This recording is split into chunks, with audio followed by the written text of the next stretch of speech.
The entire premise of setting up SpeakIn was to bring in thought leaders from different walks of life on a single platform, with the intent to democratize the access. As we've always said that, it's yeah, a king's son is eventually becomes a king, right? Or the de facto king is the prince or the princess or the queen. So that is something that we wanted to change. We wanted to bring in access to the kings of the different pieces of thought leadership, whether it is professional services, politics, government, bureaucracy, media, corporate world, and more, and access to a common man who has the willingness, as well as the skill to learn from this particular person. So that was the first premise of building SpeakIn, to for a common person to get access to the best in their genre. Number two was, of course, to build an environment where organizations as well as individuals can learn seamlessly. So whether it is, like how we're interacting right now virtually, whether it is through videos, whether it is through blogs, podcasts, or in-person learning, helping organizations with a single pool of experts in multiple genres, in multiple languages, and in multiple regions to dip into for their learning requirements across the board. I think these are the two prime reasons why SpeakIn was born, and it continues to live up to its vision and goal. Rajesh, great question. We have two models in which the consumption happens. One is on paper use, so organizations could come in and pick up a particular instance of a virtual session or an in-person session to be consumed for their internal learning perspective or for their customer events. So that is one, inviting these experts as speakers, thought leaders, trainers, workshop leaders, mentors, and more.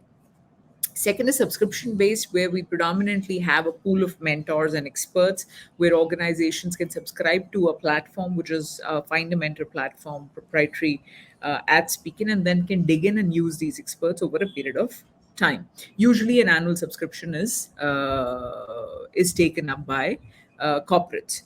Uh, in terms of our standardization of what we are doing, I think, see, our core product is experts.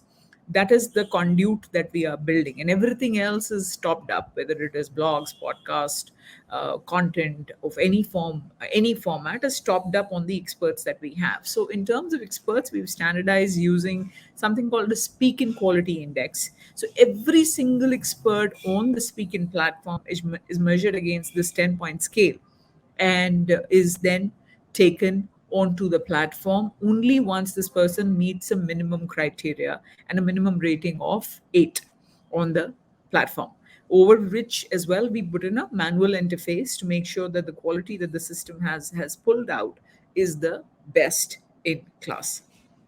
So we have an elaborate set of compliances, whether it is data, whether it is basic terms and conditions that we assign. We've had the top legal terms coming together to build a very strong set of legal protocols for use of this information, as well as for bringing the experts on board onto speaking platform. So, Rajneesh, we have over 18,000 experts on the platform, and there are 500 different genres in which we work in, from diversity to inclusion, from cryptocurrency, like you mentioned, to Bitcoin, to, of course, entrepreneurship, motivation, business leadership, hospitality, fintech, and more. So, and then there are experts globally who are contributing to this particular tally of topics. There are 47 different countries where experts come from. They speak 18 different languages at the last count. We currently have 350 plus clients, right from a Maruti to an Accenture to a Cora to a DCG to an Ashok Leyland to an HDFC. So that's the kind of spread. We're very strong across sectors. BFSI is a big strength that we have. Pharma is something that we are opening up, but technology, even academia, and more, we've been servicing for over the past 5 years. Clients across 8 different countries that we are servicing: Singapore, Hong Kong, Korea. Uh, Now we're starting in Middle East as well, UK, Oman, and Bangladesh, and India, of course. Definitely, it's English content, and we've started some bit in Arabic, but that's a very early stage. See, I think that is precisely where speaking's largest, competency, I would say, lies, where we have the ability to give multiple formats on a single platform. So there is an opportunity of blended learning. Pre-COVID, we were completely offline. Post COVID, we went online. So, and now it's not just the virtual interface that you can have, but also, as I said, you can learn in a passive manner, which is using blogs, podcasts. You can read if you want to read blogs. You can hear if you like podcasts. You can watch if you like videos. You can interact if you like interaction virtually, like how we're interacting right now. You can meet in person if you would like to do an in-person session. So all those options are available on the platform, and therefore I think we would be largely agnostic uh, whether a world opens up or the hybrid model supersedes either or format. As I said, we have two models: pay per use and subscription based. Both the models uh,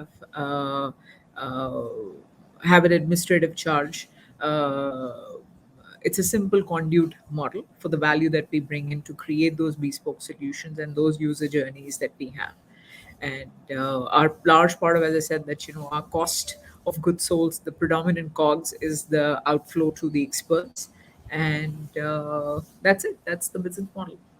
Have value adds in terms of we want to do an on ground event, or you want to do a virtual event. Those are all value added services that clients can buy. Provide a complete solution, Rajneesh. I mean, end to end. So that the intent to building this, as I said, one is to give access, and number two is to make the entire experience completely seamless for clients, so that and then make it. And that's why we are bringing in technology as well now, that earlier it was all about, if I needed an expert, I would come to a particular organization. We are trying to move clients away from that as well, and that is where the find an expert or find a mentor platform has been made. Perhaps I'll show you sometime that how the platform works. You fill in with the kind of experts that you're looking for, and clients can come and sign them up on their own. The product is synced up with the experts calendars. It is further synced to clients calendars. Nothing more is needed on that. Without any manual intervention, you can fix up a session, a learning session with your clients, something that has not happened before. So our first preference is to work with individuals, because we have very, very strict quality matrices, and the matrices are all individualized, not for a company. So our quality assurances, our dynamics are all expert centric. Therefore, we do not encourage an organization to organization relationship.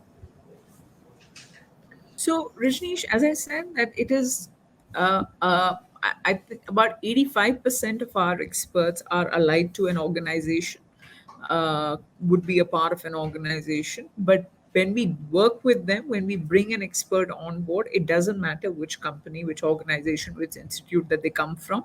Their individual quality, content, and adaptability is prime for us.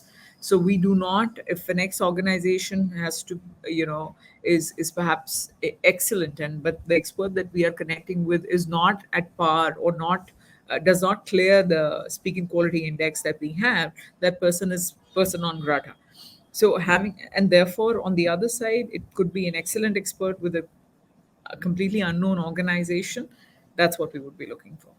So, in terms of our current products, Rajneesh, I was talking about the Find a Mentor platform, where organizations would come in, and then it becomes a self-serving kind of a mechanism. That is something that we're going to take forward more aggressively in the next 3 quarters.